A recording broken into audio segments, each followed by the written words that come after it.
Yeah, Coach, just, moving forward, where are you all at as you get ready for the Patriots, given, the inability to score over the last couple of games? Yeah, we got to fix it, and we got to fix it fast. It's last 2 weeks not reflective of what we had built, the previous 2 weeks. We felt like we built some really positive momentum from Washington, coming off of the Carolina game, built some more momentum into the Buffalo game.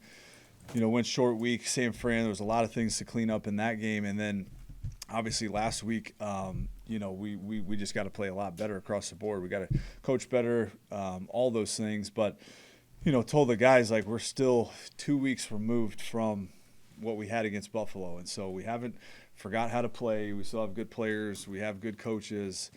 It's just getting back to that. And just maintaining a level of consistency, and I think that's across the board. Obviously, we have not been able to run it as well the last couple of weeks. We'll get a lot of those things cleaned up, just from a identification standpoint, and making sure we're going to the right people. That's been kind of the biggest issue the last couple of weeks with running the rock. But again, we all have shared accountability. It's a very tight-knit group as players and coaches.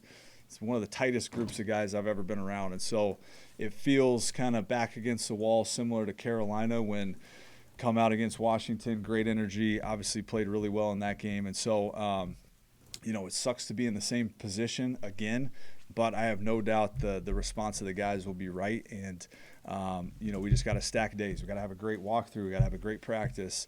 Got to stack a day today, tomorrow, get to third down. So got to have a great week of prep, and I know once Sunday comes around, those guys will be ready to roll. And this defense, they haven't given up 50 yards all year to a running back. What are they doing to shut down what you want to try to get going? Yeah, I think they're just really sound across the board. They've got, talent at all three levels. You look at the interior part of the defensive lines, the edges. They've got really good players across the board. So we know we'll be in for a great challenge. Our guys will be fired up, like I said, ready to roll, but they just play very fundamentally sound. They don't get beat, and so we know we're going to have to out-execute them. It's going to be an execution game because they're not showing too many different looks, different than some of the teams we played. You kind of have a good understanding. They'll mix up their looks, of course, like any defense, but it does come down to just straight execution and who out-executes on both sides of the ball. You've got a veteran group up front under the same position, Coach. How surprised are you that these identifying issues keep popping up at midpoint of the season? Yeah, I think a little bit. It would be different if we were getting different looks in the games than we got out at practice. And shoot, Ledford and I were on the phone after the game for 30 minutes, and we're trying to, find the solves and find the solutions, find the clarity that those guys need. But again, it's a great group of guys, like you mentioned, some veteran guys that understand what we're trying to get accomplished up front. And then at the end of the day, we just got to go do it. So, certainly the last couple weeks, we had run the football really well up until then. And so we got to get it fixed right now so that we can play at our best on Sunday. Just wanted to clarify something that you said. I was like, in the beginning, you said that was the reason why, we weren't able to run the ball as well as we wanted to. What was the reason? What do you owe it to? Just like we're saying here, just the ID standpoint. Like, obviously, we don't want, free hitters, tackling our backs. So some of those things, the looks that we're anticipating, we got to own those looks. And unfortunately, it hasn't come up. Obviously, you look at that game, especially the other night. I mean, we had basically 24 real snaps before we were in, 24-3, 4 minutes left, and then you're in drop back pass mode, knowing you probably had 3 possessions left in that game to try to catch back up. So of those 24 snaps that were real football, one of them was a backed up series. So you can even chop it down to 21 snaps. Of those 21 snaps, it's a very small amount of plays. We got to be a lot cleaner, and that's across the board. It's not just the offensive line, that's the receivers, tight ends. Everybody has their hand in it when it comes to the run game. So, we'll get the solves, we'll get the fixes, make sure everything's clear for those guys, and so we can go execute like we can. When you're having issues with the guys up front, obviously, you want to work with Ledford, but you kind of work with, like, Tyler and Bashan and kind of, like, bring them in, or like, all right, guys, what's working? What am I doing? Like, you know what I mean? Make it more of a collaborative. For sure, yeah. Coach Led does a great job bringing those guys in at the end of the week and kind of saying, hey, here's the run plan. I'm doing the pass install. They kind of have a mini run meeting just to kind of go through the looks, what we're anticipating, here's what we're thinking. And so none of that has to change because that's been consistent throughout the season, and obviously we've had a lot of success up until the last couple weeks doing that. So, again, it's just executing, everybody doing what your job is supposed to do. You do your 1/11th, and the rest of it will take care of itself. What do you say to, the outside noise in the analysts when people say that this offense is predictable and boring? Yeah, I mean, that's not, again, I can't answer for that. I think we have plenty of good stuff that we put on tape. Obviously, we talk to opposing coaches after games, and we get intel from them, and they give us some good feedback in terms of the difficulty that it can be to defend the scheme. Now, again, if we have the results that we've had the last couple of weeks, we score 10 points, of course you're gonna be susceptible to the outside noise. So we know we have a ton of different mixtures in the run game, pass game. We've got good complements to everything that we do. Again, nothing has really changed from the times we've played well. It just so happens we've had a couple bad games that have kind of watered that down. Statistically, the wide receiver room seems to be struggling a good bit. Like, what do you attribute that to? It's a lot of things. I think, obviously we've had guys in and out of the lineup. Mooney getting back going. I anticipate Mooney kind of taking off from here. He's finally getting his legs back. Obviously, we know what he can do at a high level. Had a great season last year. Just the training camp, missing that, and then kind of getting back into the flow. Getting his legs back, and the hammy back. All those things. So I anticipate Mooney taking a big jump, from this point forward. And then we're just finding that next guy. Obviously Drake was out of the lineup, was huge, kind of late in the week. Obviously we found that out. And so you tweak some things and you try to not, tear down the whole game plan. But, we knew we kind of had to just roll with those guys in that game. But again, we're looking for that next guy to step up. I've been mentioning David Sills. He does a great job. Hasn't got the rock as much, but he is doing a good job separating when he gets chances. The ball just hasn't found him that much. And then Casey Washington, another guy I know we've talked about a bunch, but we definitely got to get Casey back rolling and get him going to use some of the traits that he has. But again, we're just looking for those guys to just elevate their game. And again, I anticipate Mooney from this point forward kind of taking off now that he's feeling good. In like a perfect world, what's like the scenario where it helps you in the offense knowing when like Kirk Cousins or Michael is starting, just so that you can have that consistent? Because I felt like last week it was like Saturday kind of, even though he's Sure. more around. Yeah, I mean, you're ready to adjust and tweak, and of course there was a lot of moving parts last week to make sure, hey, if Kirk wasn't comfortable with something, we're going to take it out. It might have been a play that was a little bit more of a Mike play. And so, that's the NFL. You're going to deal with some of those things every single week. When it's at that spot, does it make it a little bit more challenging? For sure, but that's our job is to ultimately tailor the things to our guys. And, we had to adjust a decent amount of things. But when we got to Saturday, we got to the walkthrough, we got to Sunday, everybody knew what we were trying to get accomplished. Unfortunately, it just didn't go down. Can you give me an example of where misidentifying players causes problems? Like what happens when that happens on such a play?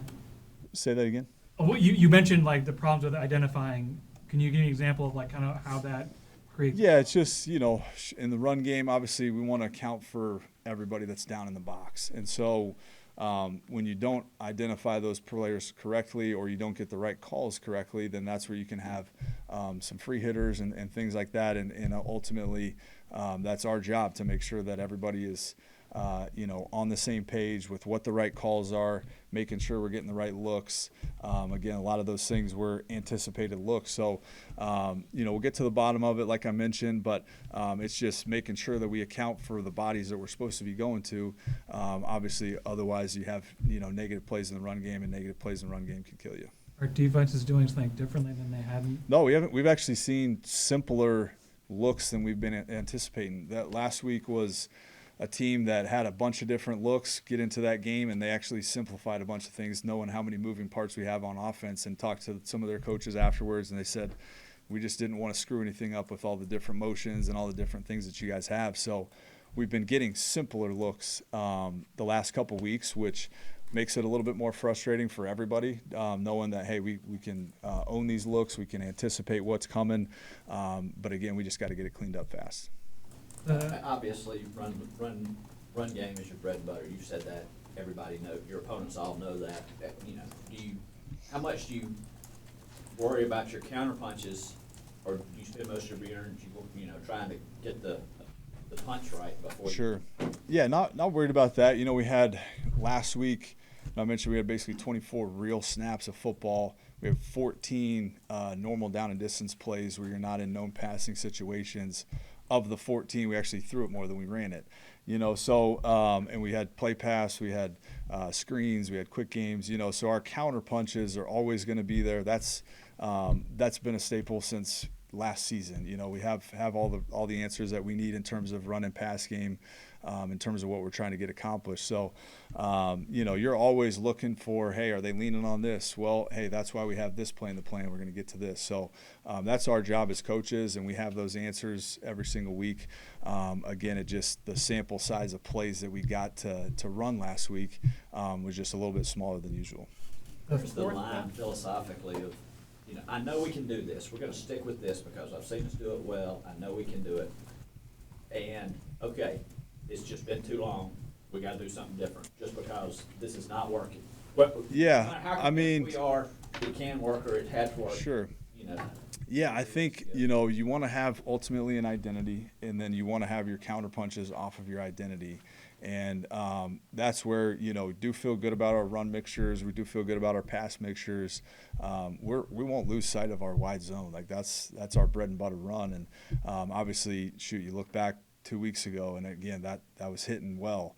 And then there's certain games almost that I've called that I've been like, maybe I didn't stick to wide zone enough, and I called too much variation. So it's always a balance of all those things where sometimes you think, oh man, they're leaning on this, let's try to get to a counter, when it's like, we probably should have just stuck to the same thing because we know we can execute that at a high level. So obviously that's coaching, play calling, execution, all that stuff meshed together. And so, you know, but we do feel like we have the right answers. We feel like we got the right run schemes to get those things going. Like I said, we have so many banked reps of wide zone that, you know, you talk to, again, other opponents, and they're feared of that, of course. So, you know, we just gotta execute, gotta get the bodies on the bodies, and then play from there. I was going to ask about the counters and the tendency breakers, but you got that. But what about the middle of the field passing issue?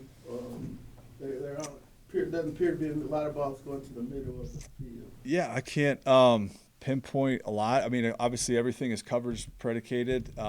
There is more teams now that play different type of looks to, you know, take away the middle of the field.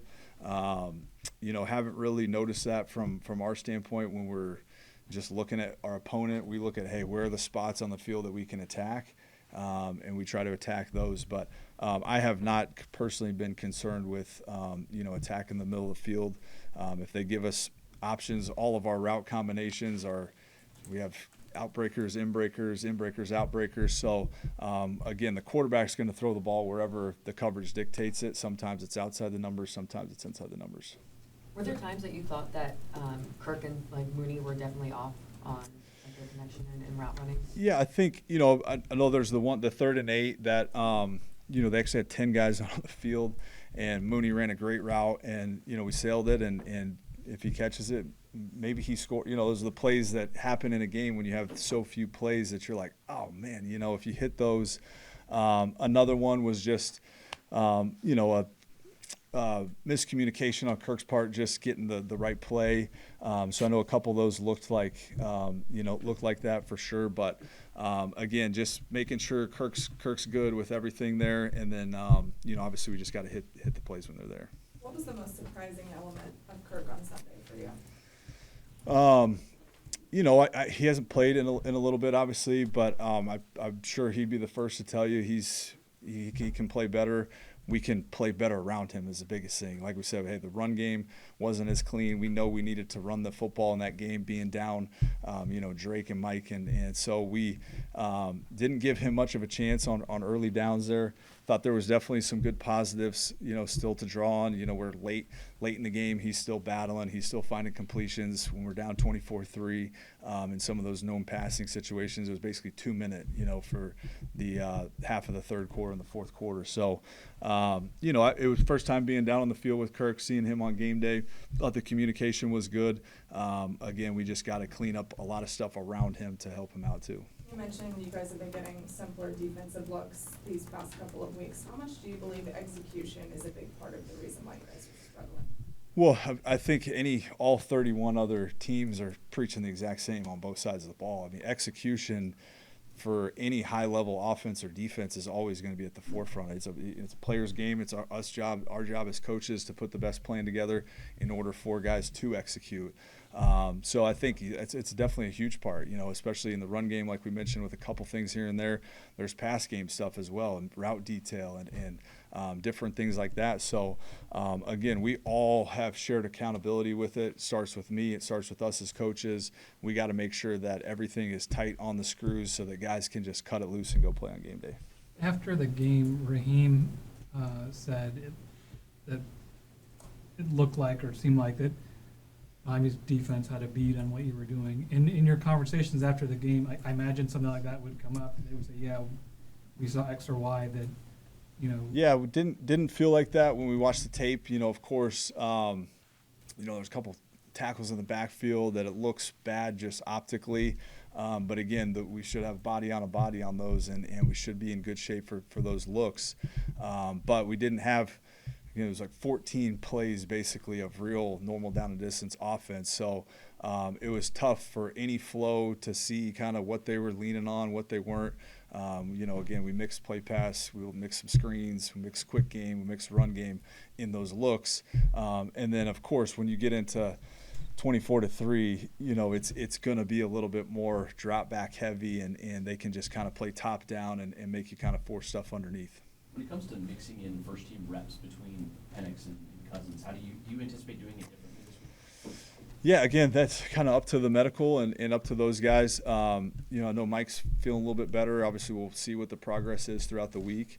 We'll see what it looks like out here in a second here at practice. So, we'll let those guys play it out. Let the medical guys kind of take care of it and let us know. You're hitting the midpoint of the season. What is the identity of this football team or offense? Yeah, I think right now we know when we're right, we're really good, and when we're not very good. And so there's been obviously too many games that we haven't been right. There's been a handful of games. The 3 games we've won, we've executed at a high level. The games that we've lost, you look at the Tampa game, obviously we had a chance in that one.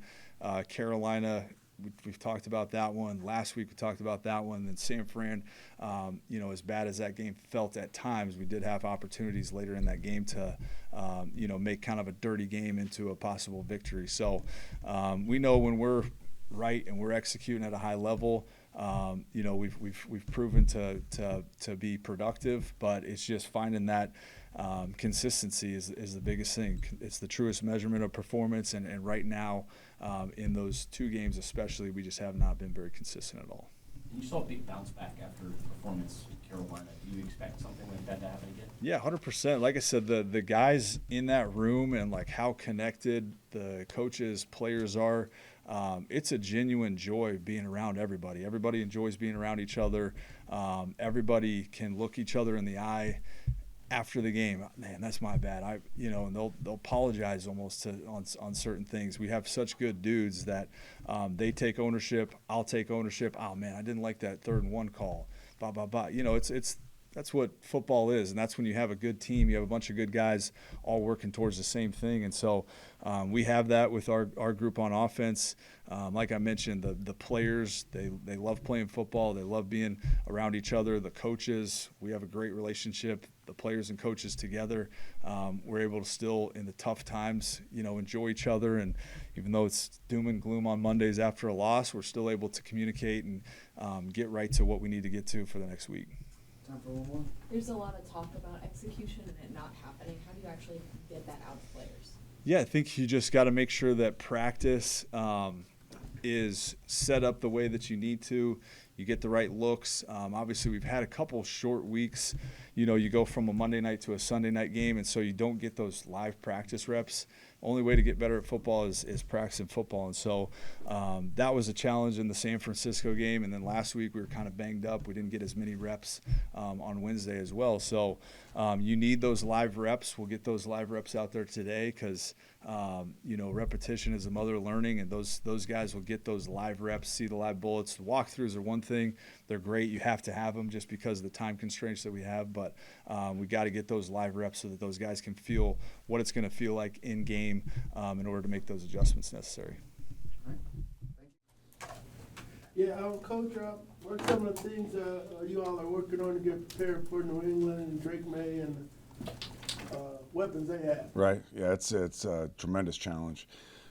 Being in the AFC East for 4 years, got very familiar with Drake, especially the last couple, and he's way better than I wanted him to be. He feels like a mini Josh Allen, like a younger Josh Allen in a lot of ways. His mobility, his arm strength, the way he can take a game over with both facets of the game. So he's going to be he's a problem. And then this team has a running game that they're trying to create an identity, and they're doing so.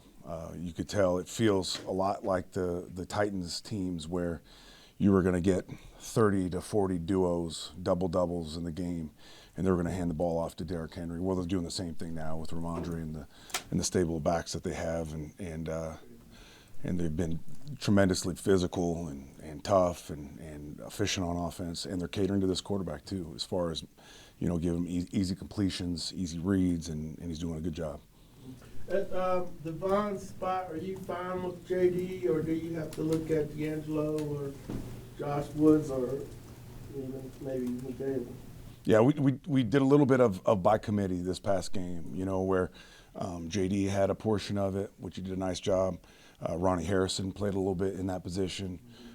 We rolled a safety down to that position at times. So, you know, Devine is a hard guy to replace just because his skill set is so unique, his athleticism so unique, and the way we used him was so unique, and that the fact that we put him in position that normally DBs only can handle. So it's we'll do the same thing this game. Could we see Jalen Walker potentially in that spot, in that role? Maybe some of the stuff going forward, for sure. You know, Devine is just such a, and not, you know, Jalen's very unique in his own way, and he's got a different skill set. But Devine is very unique in the way he can go backwards and you know, been a safety. He understands space, and he's very comfortable in space. So it's a hard job for any one person on this roster to replace. What's it like going up against Josh McDaniels' offense? It's efficient. He knows exactly where your weaknesses are, his strengths are. You know, a good friend of mine, Ty Downing's on the staff there, and he's really made the statement, which I completely believe in. He knows his offense. It's not just that it's innovative. It's not just that it's efficient. It's not just that it's got, you know, it's been successful for a long, long time. He knows it like the back of his hand. He knows every snake in the grass. He knows every pivot. He knows everything defenses have done to him over the course of 25 years. And then he knows his answer to that test. So it's a guy that's got a PhD in his offense, knows how to run it at a high level, knows how to pivot within the game based on what you're doing, how you're trying to attack him. So it's a great challenge. And then when you go back and look at the tape from what happened on Sunday, it seemed like you guys had a hard time getting off the field. I mean, what do you think led into that? You know, we got to play the run better, and I think everybody knows that. And I know I made that comment last week as well. I'll say this, we did play the traditional runs and the traditional run windows better than we had in San Francisco. So we fixed some of the problems regarding the big boy runs, the gap schemes, the two-back stuff. Really where we were hurt the most in the run game was the non-traditional run windows against the non-traditional runs. You know, so I got to do a better job of maybe playing a little bit safer in those windows, a little bit more run sound defense as opposed to trying to steal a third down rep, because that's the way we're being attacked right now. So I'll do a better job, put them in better spots to be successful in those windows, but at the same time educating them to understand that people are running the ball on us in windows that we wouldn't typically anticipate a run. James Pierce Jr., I believe, started his first game this week. I wonder what led to that. You know, what did y'all see from him that led you to like that. In all honesty, who we start is based upon the package. So it's a lot of times mirrored to what the offense is doing. So we got guys that we, all across our D-line, first down or first string, second string, that we believe are all starters. So who necessarily starts doesn't necessarily mean we had defined him as a starter going into that game. It seemed to you like they were trying to pick on JD a little bit. I don't know. I think they were going after the field in some ways. They're going away from safety rotation. And at times that's where JD plays in that defense. So I think it was probably a little bit less maybe picking on him, a little bit more of just, going away from a really good player that we have. Caden had a good game on Sunday. What's that? Caden had a good game on Sunday. Does Divine's absence kind of allow him to play in the way that we saw on Sunday a little bit more? He takes on a few of Divine's roles. He's part of that committee to replace Divine. So he gets a little bit more action as far as that is concerned, a little bit more diversity to what we're going to ask him to do from game to game. But I don't know if that allows him to make more plays or puts him in a position to make more plays. It's probably just, the fact that, he's got that responsibility that he feels. His character, as we all know, is off the charts. And I think in the absence of Divine, in his mind, I got to do a little bit more, which can be powerfully good. It can also be powerfully bad. So probably that's the biggest thing that led to maybe a little bit more production. When you look at New England on tape, the rushing attack, they've got veteran Ramondre Stevenson and you have Travion Henderson, the young guy. Yep. What do you see from those guys? I mean, like I said, it is a duo fest. So you're going to get the double-double. You're getting big boy runs. It's basically power without a puller. And you got two guys that with completely different running styles that are going to attack you in different ways. Ramondre is a hard tackle. The entire time in being with the Jets and playing him twice a year, he felt to me like Marshawn Lynch 2.0, tough, rugged, physical. They block it for 2, he gets 5. They block it for 5, he gets 7. So we're going to have to play our most physical game. The most physical team will win this battle, especially up front. Where have you seen the growth, Justin James Pierce Jr., from training camp to where he is now? I think the field stuff is the obvious stuff that we all see. The process is what I've seen. It's improved night and day. And not to say it was bad when he got here, but just he's finding his way as far as how a pro operates on a day-to-day basis. I feel like there's a heightened level of detail in the meeting rooms. I feel like his attention span in the walkthroughs is better. I feel like practice is more detailed, more intentional. So the process is definitely improving, and it continues to improve, and it's still got a ways to go, as with all young guys. But it's really cool that you're starting to see the byproduct of that, of the stuff we see on game day.